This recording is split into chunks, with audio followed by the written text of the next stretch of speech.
Materials that allow light to pass through them partially are called translucent. So here, take one paper, just hold it near the light and observe what you can see the light pass. And can you see the light rays? No. And with the same paper, apply oil and again hold it through the bulb. And what you can see the partial rays. So that is called the translucent. And opaque in the sense here, the materials that do not allow light to pass through. If I hold the wood, can the light pass through it? Can I observe? No, because it is a solid material. It is an opaque object. So here, and then comes your state. State are based on three materials are classified like solid, liquid and gas. What are solid? Solid are harder materials. And what are the features of this solid here? They have a definite shape. Yes, if you try to take a brick, if you take solid, based on this state, materials are classified into three: solid, liquid and gases. First, let us study about solid. What solids are very harder, they take a definite shape. An example for that, as the solid particles we see pen, pencil, furniture, these all are definite shape. And here, they cannot be compressed easily.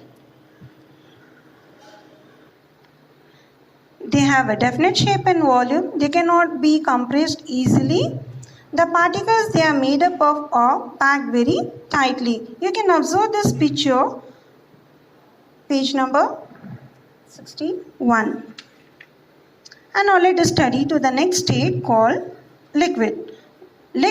What are the features of liquid? They have a definite volume but no definite shape.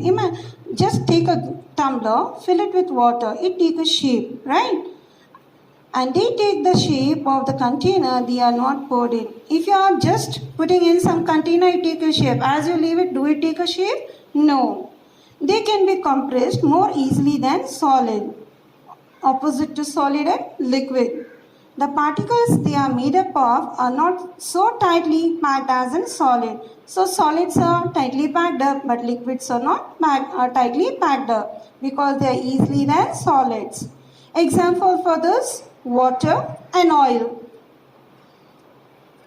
Third state, gases. What are these gases here? What are the features of these gases? They have no definite shape or volume. Can you see the picture here, children? Figure 5.7. Gaseous state, steam. Yeah, they have no definite shape or volume. They can be compressed very easily. The particles they are made up of are packed loosely. Imagine something is cooking in a kitchen. You have been covered the lid and it just starts pouring out. And because the gas, it cannot be held tightly, so it used to compressed by overflowing. You can see the gas coming out, right? And water vapor, if you just cover the lid and when you take the lid, backside you can see some droplets, dew droplets. So that is called water vapor, oxygen and carbon dioxide. Solubility in water, the next. What is the solubility in water? Solubility is divided under four classification. Number one called soluble, insoluble, miscible and immiscible. First, let us study the meaning of solubility in water. When some substance are added to water and stirred, they mix with water and cannot be seen as separate. Imagine I have taken a glass of water, in that I have added some sugar or salt. I just stirred. Can I observe it dissolve? Can I separate them? No, because it is soluble. What is soluble? Solid that dissolve in water are said to be soluble in water. Example, sugar and common salt, as I said now. Insoluble, solid that do not dissolve in water are said to be insoluble in water. Example, sand and chalk. And second, water, do I take another glass, fill it with water. I take this solid particle, either a chalk or a nail or whatever I get in, just put it in a glass of water. Do it dissolve? No. It remains as it is. It never dissolves like salt and sugar. Then third comes the classification, miscible. What is this miscible? Liquids that dissolve in water are said to be miscible in water. Example, alcohol and vinegar. So now, this has become a common here. Take a water, in that you add up 2 drops of alcohol or vinegar and just stir it. What you can get? It never dissolve completely. It used to be immiscible, leaving out in the sense in form of bubble type. Immiscible, the liquid that do not dissolve in water are said to be immiscible in water. For example, coconut oil and petrol. Yes. So take one more container, a glass of water, and add few drops of coconut oil and just stir that one. Do it dissolve? No, it starts floating, remain as it is. So that is called immiscible water. And gases such like carbon dioxide, yes, we see this commonly. Carbon dioxide is a black formation of gas letting out by the vehicle's pollution. Oxygen also dissolves in water. Then comes the flotation. What is this flotation? Flotation is the ability of some materials to float on water based on whether or not they can float on water. So here they are given, there are two types, one which settle down and which starts floating. Materials that float, wood, cork and plastic. Take one tub of water, draw wood, cork and plastic and just see what happened to it. Go inside the water, sink in water? No, they start floating.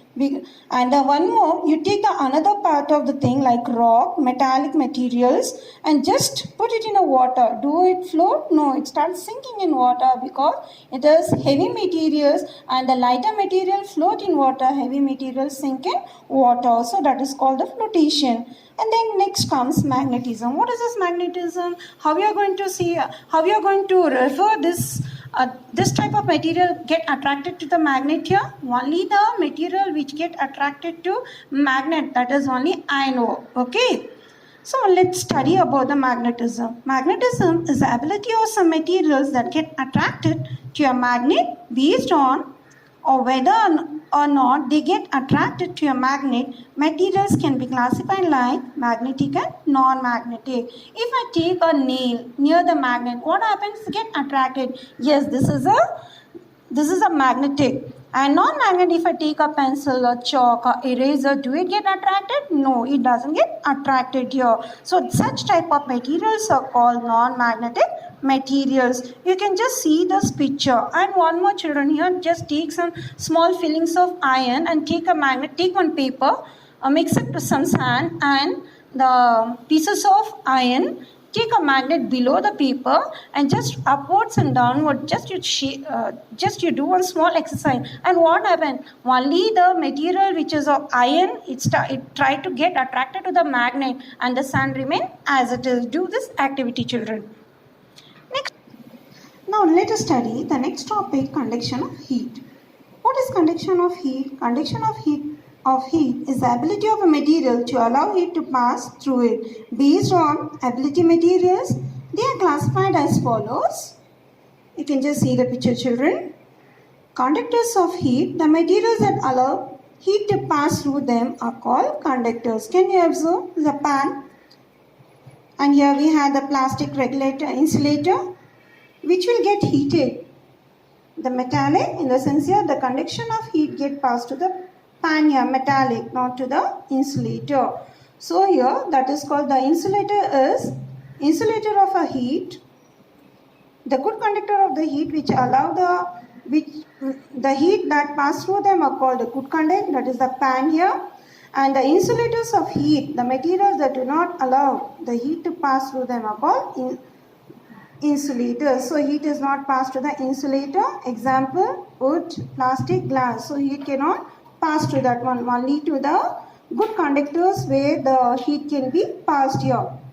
And here, conduction of electricity. So at home and everywhere we see this wires, right? Electricity. Conduction, what do it contain here? It is coated with insulator. Inner, what we can see? We can see the conduction of electricity in the sense of copper wire. Without this, can we get electricity? No. So when we see this insulator, they are in same color? No, they are in different color. Red, blue, green, yellow. I think you are seeing our children. Yes. So in that, it's coated with insulator. That's a copper.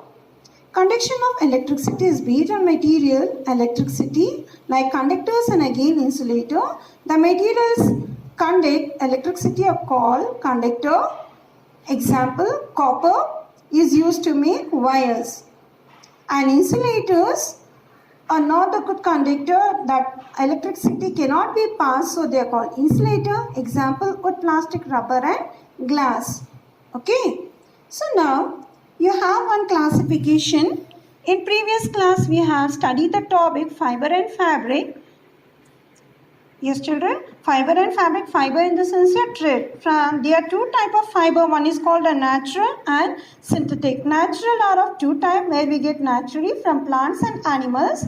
So natural, the plant, like we have cotton, jute, hemp, flax, coir, silk cotton, we have studied this. And from animal, the wool obtained from the animals like sheep, goat, yak, camel. So we can get the woolen clothes. And from synthetic, it's divided under three. That is nylon, polyester and rayon. So this synthetic, it's not a natural or animal. It is made by man, chemical substances is called synthetic fiber. So there are three: nylon, polyester and rayon. And in that polyester you have the two. One is called acrylic and terline. And from animal we have one more called silk, mulberry, zar, eri and muga.